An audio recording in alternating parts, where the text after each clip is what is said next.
So one time he says it's over here at 12 o'clock and 8 miles, and when the antenna goes by, we see a target there. 10 seconds later, it is now behind him, 6, 7 miles behind him. So it's going from 8 miles out here to 6 or 7 miles back here, really in only 5 or 6 seconds. When I went back to headquarters, I gave Admiral England a quick briefing and showed him the video. He set up a briefing with the President Reagan scientific staff. He told me my function was to hand this operation off to those people. And those people ended up being the CIA, the President's group, a bunch of grunts that came to the meeting. The CIA said to all the people there, this event never happened. We were never here. And you're all sworn to secrecy. We are confiscating all this data. And they did. Well, Jay Leno once asked, if these extraterrestrials are so highly evolved, how come it is that they only address people named Bubba who are out hunting and fishing? Mercury astronaut Gordon Cooper was the last American astronaut to go up in space alone. He orbited the planet 22 times. While stationed at Edwards Air Force Base in the early 1950s, Cooper was part of an event that has never been explained. I was having some cameramen film the installation of a precision landing facility we were putting in right on the edge of the dry lake. And this saucer flew right over them and put down 3 little gear and landed out on the dry lake bed. And they went out, picked up their cameras and moved on out toward him filming. And he lifted off, put the gear back in the well, and climbed out at a very high rate of speed and disappeared. By the time they got back with the developed film, I was on the higher and higher and higher level officer talking to me. Finally with the colonel telling me to, when the film arrived at my desk, to put it in the carrier pouch. There would be a courier there at my office by that time already, and they'd arranged for him to fly in our base airplane back to Washington with these films, and do not run prints, etc., etc., etc. Did you watch the film? We didn't have a chance to run it. I had a chance to hold it up to the window and look at it. It was certainly good film. Did you ever keep in touch with anybody about it or discuss it? How would I keep in touch with anybody about it? There's no way within the military or within the government of keeping track of something that is classified unless you're directly involved in it, and I was not. This meeting was a turning point for my father. Gordon Cooper was an icon of his generation, and my father was amazed by his story.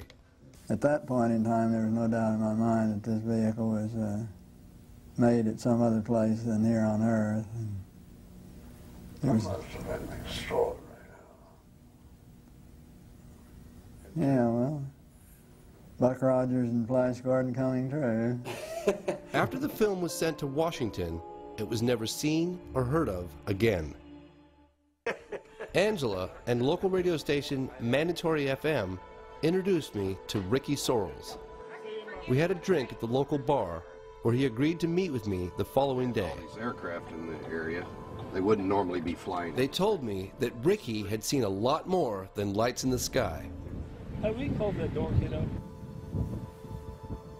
I used to think that people that saw this and came on camera and said this kind of stuff, I thought, man, these guys need some help, But it happened to me, and I can't change that.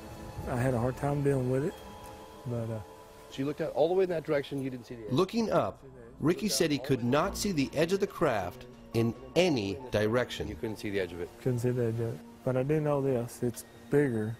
You could have landed an airplane on that, I believe. God, it's an incredible story. Nothing, no sound, no when it was hovering, nothing when it moved from left to right, and nothing when it took off. And holding his rifle and sometimes actually looking through his scope, Ricky stood under the craft for about 3 minutes. I don't know if you've ever been in that situation, but... No, I certainly haven't. I've been in only very few times in my life, but I had to slow my mind down to actually think about what to do with it, the information that I was receiving for the first time. And that's what I did. I studied it. I seen no nuts, bolts, rivets, seams, no welds, none of this. It looked like a piece of sheet metal. You know, it wasn't shiny. It was a dull, I don't know what you call it, matte finish maybe. And this is what I had a hard time with, was if something was to leave, in my mind, it should pivot up and go, like an airplane would. Yeah. This did not do that. This stayed completely flat, and it went at a 45-degree angle away. And it took off at such a high rate of speed that no way I can describe it is if I would have blinked, I would have thought it just disappeared. On January 21st, 2008, Robert Powell and Glenn Schultz received radar data from the FAA. This image was created directly from that data. Each black dot, and there were over 140, represent radar confirmation of an unknown object whose flight path is seen heading towards Crawford Ranch. I just want to know what it is. You know, why was it here? What was it? Is it ours? You know, that kind of thing. Although the military initially denied being in the area, the official explanation from the Air Force is now a flight of F-16s. After each witness I meet, I find it increasingly difficult to accept the military's response.